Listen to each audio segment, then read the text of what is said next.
بسم اللہ الرحمن الرحیم۔ نبی کریم صلی اللہ علیہ وسلم نے فرمایا کہ جو شخص اسلام کے سوا کسی اور دین پر ہونے کی جھوٹی قسم قاصد کھائے تو وہ ایسا ہی ہو جائے گا جیسا کہ اس نے اپنے لیے کہا ہے، اور جو شخص اپنے کو دار چیز سے ذبح کر لے اس سے جہنم میں اسی ہتھیار سے عذاب ہوتا رہے گا۔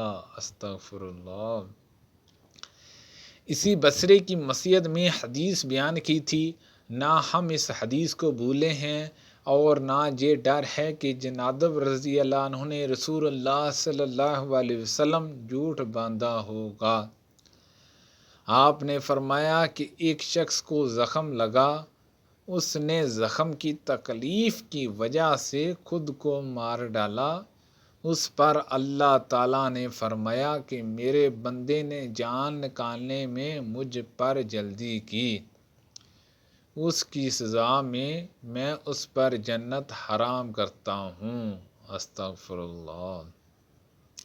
رسول اللہ صلی اللہ علیہ وسلم نے فرمایا کہ جو شخص خود اپنا گلا گھونٹ کر جان دے ڈالتا ہے وہ جہنم میں بھی اپنا گلا گھونٹتا رہے گا، اور جو برچھے یا تیر سے اپنی تیاں مارے وہ دوزخ میں بھی اسی طرح اپنی تیاں مارتا رہے گا۔ جب عبداللہ بن ابی ابن سلول مرا تو رسول اللہ صلی اللہ علیہ وسلم سے اس پر نماز جنازہ کے لیے کہا گیا۔ نبی کریم صلی اللہ علیہ وسلم جب اس ارادے سے کھڑے ہوئے تو میں نے آپ کی طرف بڑھ کر عرض کیا، یا رسول اللہ صلی اللہ علیہ وسلم، آپ ابن ابی کی نماز جنازہ پڑھاتے ہیں، حالانکہ اس نے فلاں دن فلاں بات کہی تھی اور فلاں دن فلاں بات۔ میں اس کی کفر کی باتیں گنانے لگا، لیکن رسول اللہ صلی اللہ علیہ وسلم یہ سن کر مسکرا دیے اور فرمایا، عمر اس وقت پیچھے ہٹ جاؤ۔ لیکن جب میں بار بار اپنی بات دہراتا رہا تو آپ نے مجھے فرمایا کہ مجھے اللہ کی طرف سے اختیار دیا گیا ہے، میں نے نماز پڑھانی پسند کی، اگر مجھے معلوم ہو جائے کہ 70 مرتبہ سے زیادہ مرتبہ اس کے لیے مغفرت مانگنے پر اسے مغفرت مل جائے گی تو اس کے لیے اتنی ہی زیادہ مغفرت مانگوں گا۔ حضرت عمر رضی اللہ عنہ نے بیان کیا کہ ان حضرت صلی اللہ علیہ وسلم نے اس کی نماز جنازہ پڑھائی اور واپس ہونے کے تھوڑی دیر بعد آپ پر سورۃ برات کی 2 آیتیں نازل ہوئیں۔ کسی بھی منافق کی موت پر اس کی نماز جنازہ آپ ہرگز نہ پڑھائیے، وَهُمْ فاسقون تک، اور اس کی قبر پر بھی مت کھڑے ہوں۔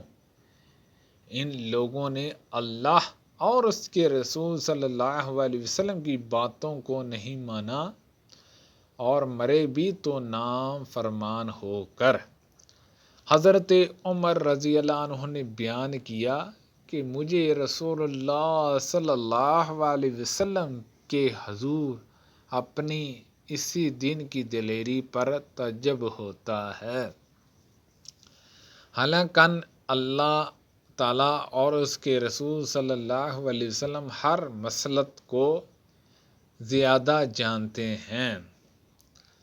صحابہ کا گزر ایک جنازے پر ہوا، لوگ اس کی تعریف کرنے لگے کہ کیا اچھا آدمی تھا، تو رسول اللہ صلی اللہ علیہ وسلم نے یہ سن کر فرمایا کہ واجب ہو گئی۔ پھر دوسرے جنازے کا گزر ہوا تو لوگ اس کی برائی کرنے لگے۔ ان حضور صلی اللہ علیہ وسلم نے پھر فرمایا کہ واجب ہو گئی۔ اس پر حضرت عمر رضی اللہ عنہ نے پوچھا کہ کیا چیز واجب ہو گئی؟ ان حضرت صلی اللہ علیہ وسلم نے فرمایا کہ جس میت کی تم لوگوں نے تعریف کی ہے اس کے لیے تو جنت واجب ہو گئی، اور جس کی تم نے برائی کی ہے اس کے لیے دوزخ واجب ہو گئی۔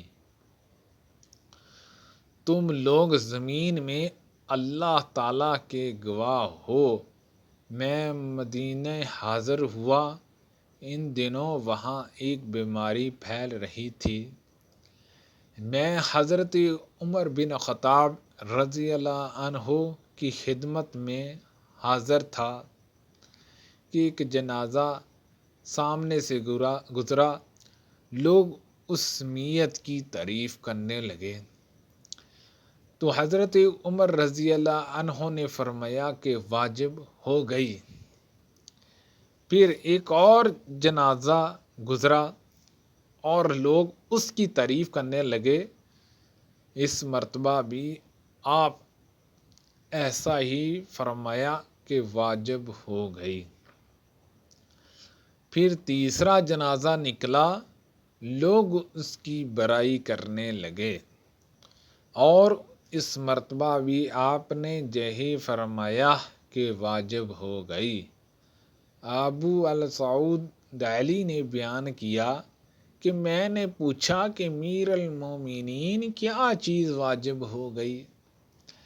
آپ نے فرمایا کہ میں نے اس وقت وہی کہا جو رسول اللہ صلی اللہ علیہ وسلم نے فرمایا تھا کہ جس مسلمان کی اچھائی پر 4 شخص گواہی دے دیں اللہ اسے جنت میں داخل کرے گا۔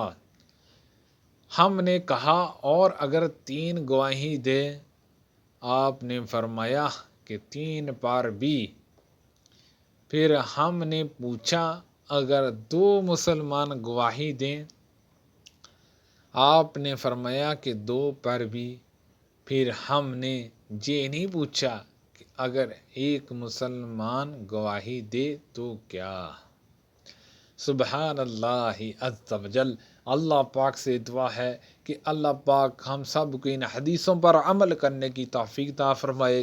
اللہ پاک ہم سب کو صحت و تندرستی عطا فرمائے، آمین، بجاہ النبی الامین صلی اللہ علیہ وسلم۔